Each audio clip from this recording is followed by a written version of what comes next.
Makanya kalau sama saya beliau cium tangan, saya sebetulnya ya nggak siap dicium tangan menteri itu nggak siap. Apalagi dihormati Pak Nazar nggak siap, nanti dikira minta haji malah repot. repot. Saya ini tadi bisik-bisik itu urusan ilmu tasawuf, ya ada urusannya dengan haji. Nah, cocokan. Kenapa beliau suka ilmu tasawuf? Saya kan sering lihat beliau ceramah di TV. Katanya obat Gus obat. Orang kalau belajar tasawuf kan kepenak itu.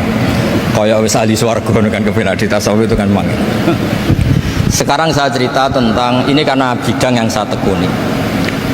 Ada kitab tentang ulumul Quran namanya Al-Mufradat fi Gharibil Quran, dikarang oleh Ar-Raghib Al-Asfihani.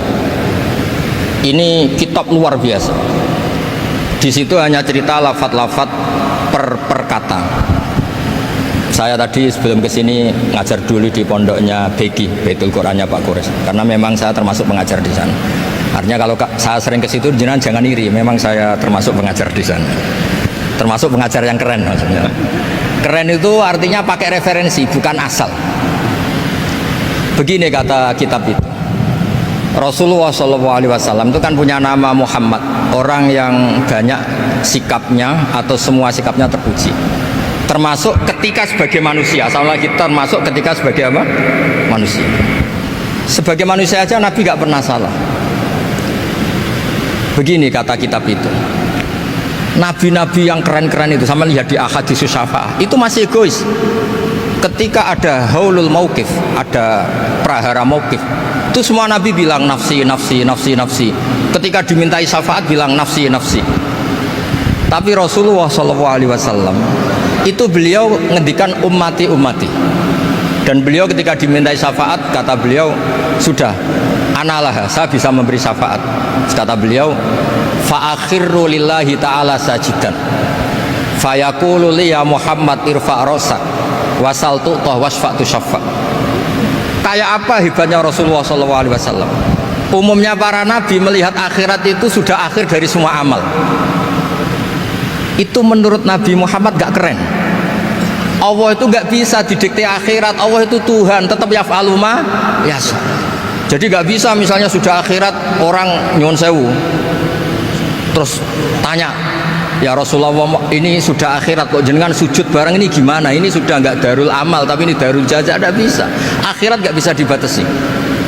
Karena akhirat nggak bisa membatasi Allah, Nabi tetap dengan rileksnya minta sama Allah.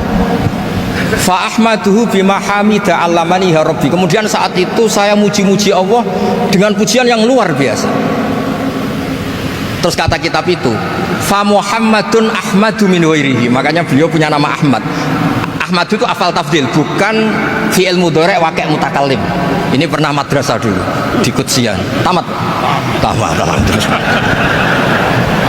Beliau kalau di rumah hormatnya tidak kayak tadi, lebih dari itu. Tapi di sini pejabat terus.